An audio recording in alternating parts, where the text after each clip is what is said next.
আসসালামু আলাইকুম। তো আজকে এই মুহূর্তে বরিশাল লঞ্চ ঘাটে, আর আজকে বরিশাল লঞ্চ ঘাট থেকে ঢাকার উদ্দেশ্যে ছেড়ে যাবে তিনটি লঞ্চ, পারাবত 11, 12 এবং এম খান 7। তো এম খান 7 নিয়মিত চলাচল করতেছে। এম খান 7-এর সাথে আছে পারাবত 11 এবং 12। আর বায়াঘাটে ছিল ফারহান 8, সেটা চলে গেছে। আর এই হচ্ছে পারাবত 11 লঞ্চের ডেক যাত্রী।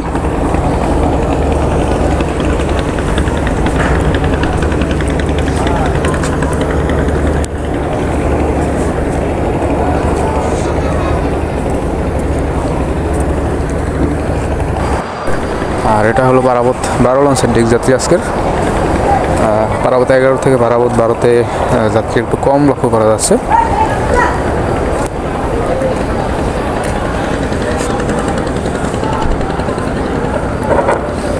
আর এরপরে আছে নতুন লঞ্চ এম খান 7। এম খান 7-এ অবশ্যই যাত্রী এই দুইটার থেকে বেশি হবে, যেহেতু নতুন লঞ্চ চাহিদা অনেক বেশি। তো এটা হচ্ছে এম খান 7 লঞ্চের ডেকের যাত্রী। পারাবতের দুইটার থেকে এটা যাত্রী অনেক বেশি আছে।